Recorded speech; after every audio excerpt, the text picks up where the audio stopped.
Hello, welcome to my channel. Thanks for coming by again. Today I want to talk about some unemployment insurance benefits that are going on in the state of California.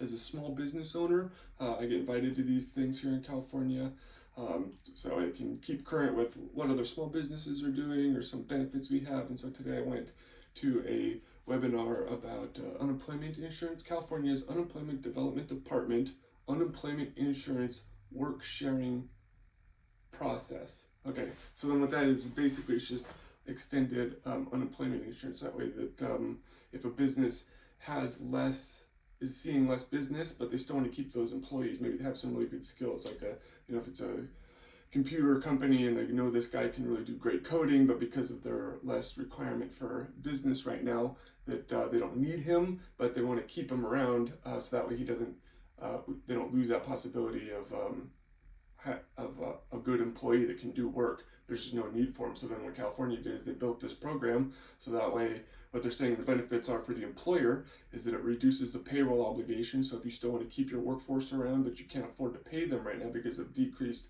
sales, then California will help pick up the tab, pay that person most of their regular paycheck, and then you get it. So then that employee still gets the pay, the company still gets to keep that employee with all the benefits without having to actually pay them. So what's that sound like? It sounds like free money. That's their thing, right? We can do this great program, we can keep everything, and then there's no loss to the economy.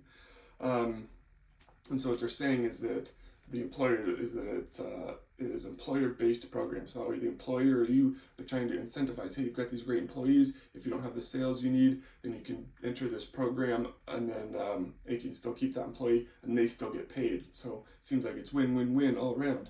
And then so the employee benefits is, of course, you get to keep your job, but you're not working. You're just still getting paid by the company.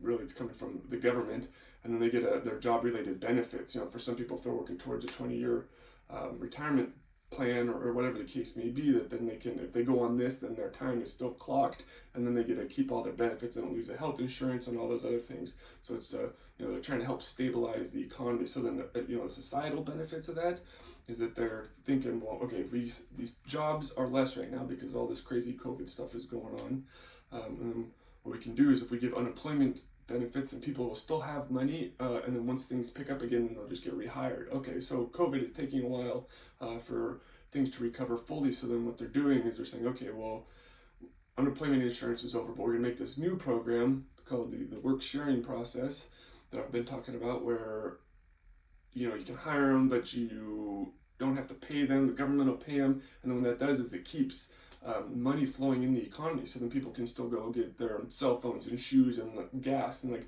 still live their daily lives. And so the way that the politicians see that is that, hey, okay, well, if the people, even if the economy is slowing down because of COVID and people aren't buying as much, if we still keep that much money moving, then it's going to artificially keep things going, the money flowing, until then the regular economic activity returns, and then we can get back to business, and then the government's earning their tax benefits of all the work that's going on. So then that's something else. I've been seeing a lot of construction here in California because the government, following Keynesian economics, where they're doing their best to use their debt and spend so that way they can keep the money out there and working, so then the economy's doing all right. And so far it's working because the stock prices are still up, and there's still people going around. But you can't just give away free money like that.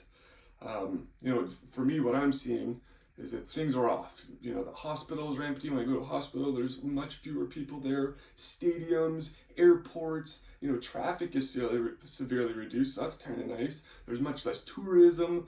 Movie theaters are just getting wiped out right now. So all these things, well, how is that? How is the economy doing just fine and all the stock prices and indexes are up? But there's, significant things going on here where money isn't turning like it should be, even though the government's keeping all the money into the people's hands that they can by these work insurance programs. That it's just artificial. I feel like there's a correction due soon. And something else that the government has been able to do is they keep their essential jobs so that these businesses are sure to keep going.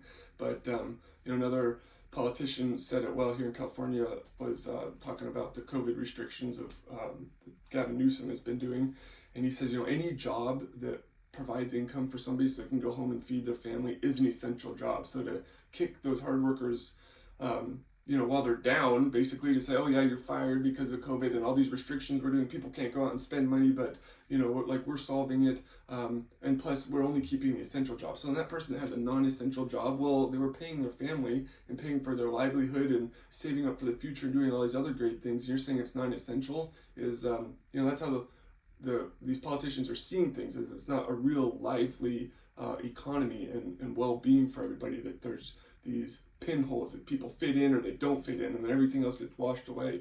And so unfortunately, those were having non-essential workers, even though those non-essential workers are, people just trying to get by, provide home for their family and everything else. And so, I think that as Americans, we are lucky to have so many birthrights just given to us. The freedom of speech, assembly, own weapons. So that's all great. But the unspoken price of those rights is we need to shoulder the burden of our responsibilities.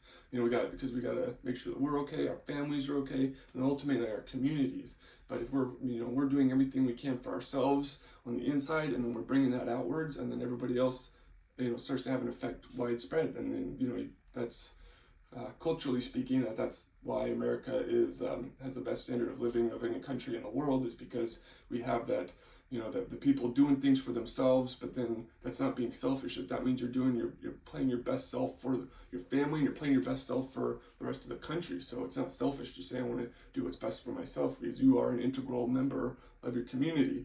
And so I think what happens with these insurance programs is it kind of takes away the individual responsibility of, you need to save money or you need to get an education that has good income, because so many people are going to college right now, and then they get out, they've got these huge student loans, and then like, well, I got a college degree and I don't have any money, so that something else is wrong. Something is wrong.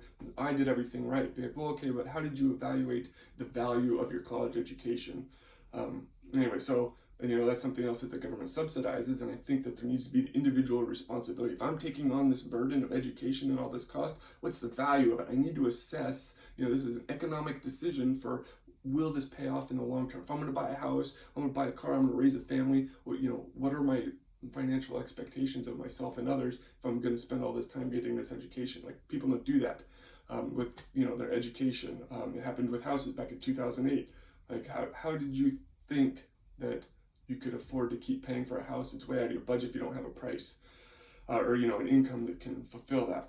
Anyway, so I'm getting a little bit off topic there, but I want to come back to, I think it is important to have that individual empowerment. And so then when the government starts to step in and just give people these things, and it takes away that individual responsibility for your caring for yourself and your family, and then it gives it to the government. So the next time something bad happens, instead of you reevaluating things so that you can move into the future and have a successful future, that you're relying on the government to save you for some mistake that you didn't see coming, that otherwise might have been preventable and you could have seen coming.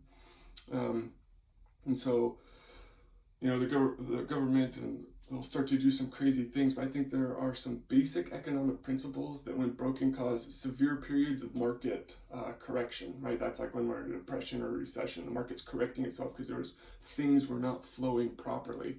If you start giving away free money to people, that's not how a good economy functions and flourishes, and so then eventually you're gonna have to pay your price for it. And so it can happen in a few ways, whether that's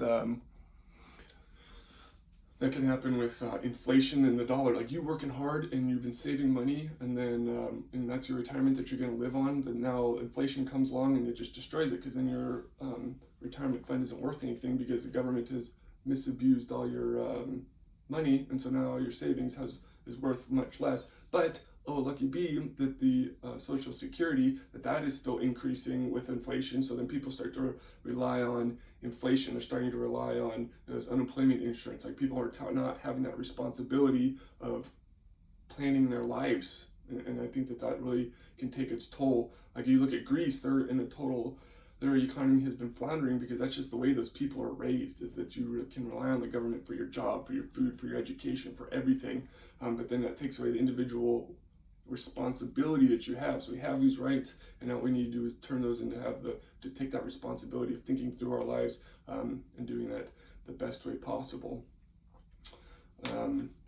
So there's things like this cause inflation. There's reliance on government help, and it expands the government bureaucratic network of how things are functioned and what you rely on for the government. And I think we can all agree that the government's never efficient at anything. And so, to be more precise about that, is that the government will never be as good at looking after yourself, your financial security, as you are. You're the best person to take care of yourself, so we shouldn't be relying on the government to do those things for us. So I'm saying that let's not fall for these enticing honeypots, because no amount of unemployment benefits is worth the spiritual and long-term financial cost we eventually have to pay on these things.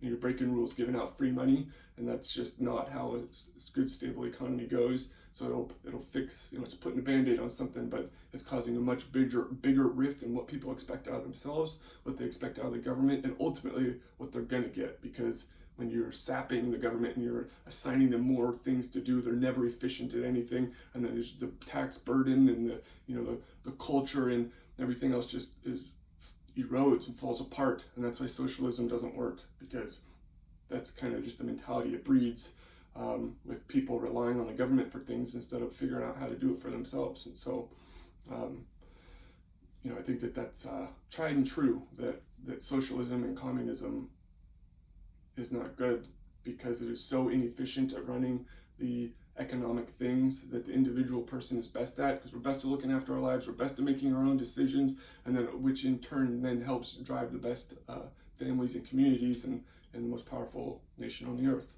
So in conclusion, I say that we got to do a better job of setting up the policies that help foster business growth, and we need to not support legislation that uses confusing terminology to give away free money or easy access to money. Like, things of value usually take work. Like people value money, so if you're just getting a bunch of money for free or without having to really prove anything, then that's a indicator that things aren't going right.